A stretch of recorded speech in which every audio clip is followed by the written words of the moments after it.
জনাব তারেক রহমান প্রধান উপদেষ্টার কাছে আগামী বছরের রমজানের আগে নির্বাচন আয়োজনের প্রস্তাব করেন।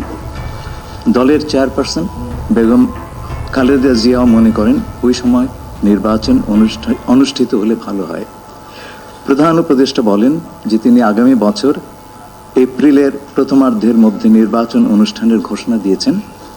সকল প্রস্তুতি সম্পন্ন করা গেলে 2026 সালের রমজান শুরু হওয়ার আগের সপ্তাহেও নির্বাচন আয়োজন করা যেতে পারে।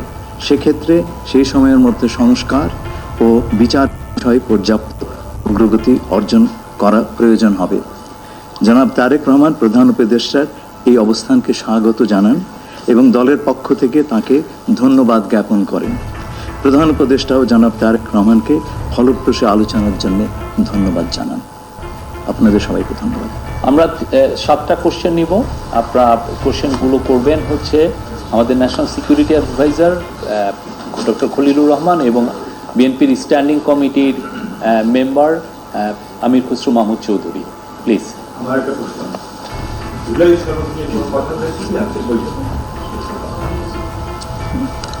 না, জুলাই সনদ নিয়ে তো অলরেডি আলোচনা চলছে দেশে, এবং এই ব্যাপারে আমাদের মধ্যে অলরেডি সিদ্ধান্ত আছে যে ঐক্যমতের ভিত্তিতে জুলাই সনদ হবে, এবং সংস্কারের ব্যাপারেও একই উত্তর আমাকে দিতে হয় যে ঐক্যমতের পরিপ্রেক্ষিতে আমরা সংস্কার এবং জুলাই সনদ দুটাই করব। সকলের ঐক্যমতের পরিপ্রেক্ষিতে সেটা সিদ্ধান্ত নেওয়া হবে, এবং এটা আমি নিশ্চিত এটা খুব কম সময়ের মধ্যে আমরা সেই সিদ্ধান্ত নিতে পারি।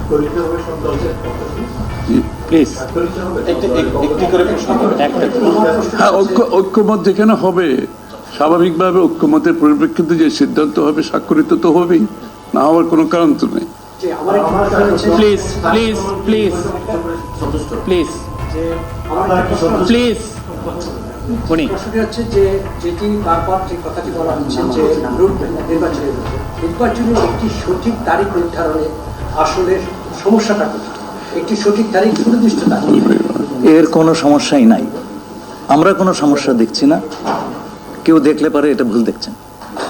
নির্বাচনের সম্পর্কে আজকে যৌথ বিবৃতিতে আমরা বলে দিয়েছি দুপক্ষই, এবং নির্বাচন কমিশন আমরা আশা করব শীঘ্রই একটা তারিখ ঘোষণা করবে। নির্বাচনের কথা হচ্ছে দেশের রাজনৈতিক পরিবেশ অন্যান্য বিষয়ের কথা, সব বিষয়ে আলোচনা তো হবে স্বাভাবিক। আমরা তো নতুন বাংলাদেশ গড়ার প্রত্যয় নিয়ে সামনের দিকে এগোচ্ছি। সবাই আমরা চাই দেশ গড়ার যে প্রত্যয় আমরা নিয়েছি, আমরা ঐক্যবদ্ধভাবে সেই কাজটা করব। শুধু নির্বাচনের আগে নয়, নির্বাচনের পরেও বাংলাদেশ গড়ার যে প্রত্যয় নিয়ে আমরা সবাই ঐক্যমত হয়েছি সেটা আমরা সামনের দিকে এগিয়ে নিয়ে যাব। একজন প্লিজ প্লিজ উনি বলুন। সংস্কার নিয়ে যে দীর্ঘ আলোচনা ছিল, সেই সংস্কার বিষয়ে বিএনপির পক্ষ থেকে বা তারেক রহমান সাহেবের পক্ষ থেকে আপনারা কিভাবে রিঅ্যাক্ট করেছেন? যে আবার স্যার আমি শুনি, যে সংস্কার নিয়ে যে বর্তমান সরকারের যে একটা বিশাল রূপরেখা তৈরি হয়েছে, একটা বিশাল তালিকা, সেই তালিকা নিশ্চয়ই আজকে আপনাদের সামনে উপস্থাপন করা হয়েছে। যে সংস্কার বিষয়ে আপনাদের মতামত কি? বিএনপি কিভাবে সেটাকে? না, এটা তো পরিষ্কার। এটা এখানে না বোঝার কোনো কারণ নাই। বিষয়টা হচ্ছে সংস্কার। চিফ অ্যাডভাইজার সাহেব, তারেক রহমান সাহেব, আমরা সবাই একই কথা বলছি। যে বিষয়গুলোতে ঐক্যমত হবে সেগুলোতে সংস্কার হবে, তাই না? তো সংস্কারের বিষয়টা একটা চলমান প্রক্রিয়া। এমন না যে আজ সব সংস্কার এখন শেষ হয়ে যাবে। এটা নির্বাচনের আগেও কিছু সংস্কার হবে যেখানে ঐক্যমত হবে, আর নির্বাচনের পরেও সংস্কার অব্যাহত থাকবে। কারণ আমরা যেই দেশ গড়ার প্রত্যয় নিয়েছি, সংস্কারের প্রয়োজনীয়তা সবাই অনুভব করছে এখানে। সুতরাং আগে পরে সংস্কার চলতে থাকবে।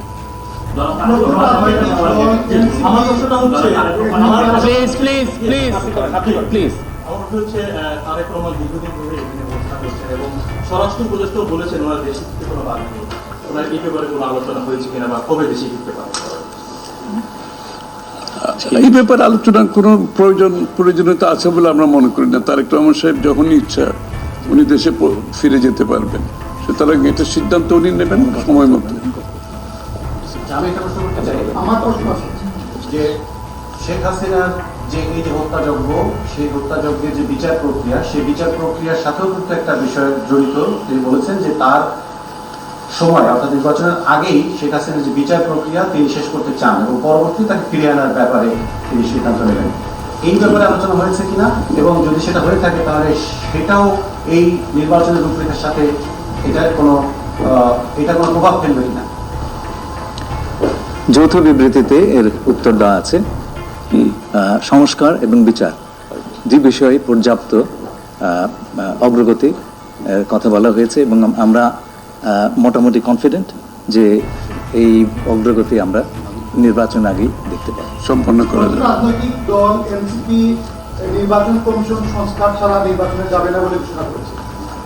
এই বিষয়ে কোনো এই ব্যাপারে এখানে আলোচনার কোনো সুযোগ আছে বলে আমি মনে করি। এটা স্যার বলেন। কি হয়েছে? সকল দলের সম্মতিক্রমে নির্বাচনটা অনুষ্ঠিত হবে। আমরা সেরকমই চাচ্ছি। নির্বাচন কমিশন এই নির্বাচন কমিশনের অধীনে নতুন রাজনৈতিক দল নির্বাচনে যাবে না বলছে। তিনি এখনো আলোচনা এটা ওনাদেরকে জিজ্ঞেস করেন। এটা যার প্রত্যেকটি দলের নিজস্ব মতামত আছে, তবে আমরা সকলকে নিয়ে নির্বাচনটা করতে চাচ্ছি। আচ্ছা, তাহলে কি আমরা বলতে পারি যে এপ্রিলে যে ঘোষিত যে নির্বাচনের রূপরেখা, সেখান থেকে সরকার কিছুটা সরে আসতে চাচ্ছে বা আসবে? যৌথ ঘোষণায় এই বিষয়টি সুস্পষ্টই বলা আছে। আপনারা শুনেছেন, যদি সকল কাজ সময় মতো আমরা করতে পারি এবং বিচার ও সংস্কারের ব্যাপারে পর্যাপ্ত অগ্রগতি হয়, তাহলে নিশ্চয়ই সেটা করা যেতে পারে। এখানে আমি একটু অ্যাড করি যে ইয়ের সাথে যে মিটিংটা প্রথমে আমার জনাব